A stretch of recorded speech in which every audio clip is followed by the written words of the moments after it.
Well, my friends, go take a cold shower because we have a sizzling hot topic to discuss that pertains to Miss Kamalamity right here. So over the weekend, I decided to sit down in front of the TV and watch all of these mainstream media news networks, and I know, I would rather do somersaults across a football field of broken beer bottles than watch MSNBC, but sometimes you gotta take one for the team. You're feeling a little masochistic.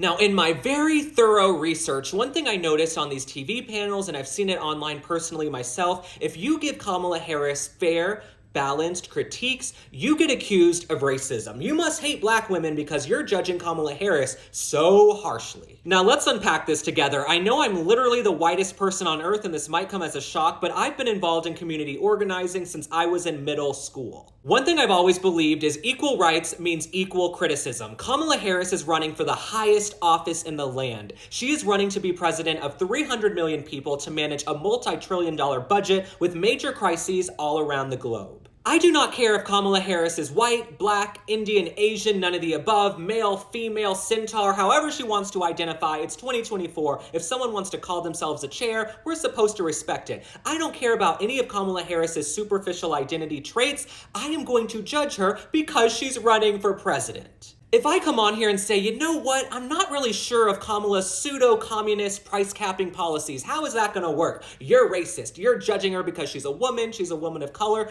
No, she's a presidential candidate. The last time I checked, Joe Biden was a straight white man in his 80s. He might not be so white anymore after spending a month at the beach on our dime, but nonetheless, I've been judging Joe Biden harshly for about 18 months because he's the president of the United States. He's supposed to be held to a high standard. I'm not owned by the RNC, the DNC. I'm not owned by anybody. The only thing I'm beholden to is the truth. So when it comes to Donald Trump, Kamala Harris, Joe Biden, I call it like I see it. And if the mainstream media did their job, I wouldn't have to be on here every single day, sleep deprived, with a pound of dry shampoo in my hair, giving you the news. When folks online and corporate media pundits say Kamala's being judged because she's a black woman, that is a tactic to shut down dialogue and to shut down the conversation. Now, let me give it to you straight, no chaser. I have seen firsthand black friends and colleagues held to a higher standard in the workplace. That is not what's happening with Kamala Harris. She is running for president of the United States. She was slotted in on July 21st. We only have about 2 months left to really get to know her and ask her questions. She only did one interview in 40 days, and it was an utter calamity. So I'm sorry, you guys.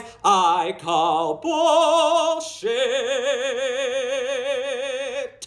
malarkey. Saying Kamala Harris is being held to a high standard is absolutely laughable. She didn't even make it to the Iowa caucus in 2020. She didn't run in a primary this time. She has not one policy on her website. She could barely make it through an 18-minute interview on CNN after 40 days of preparation. So I don't think she's being held to a very high standard.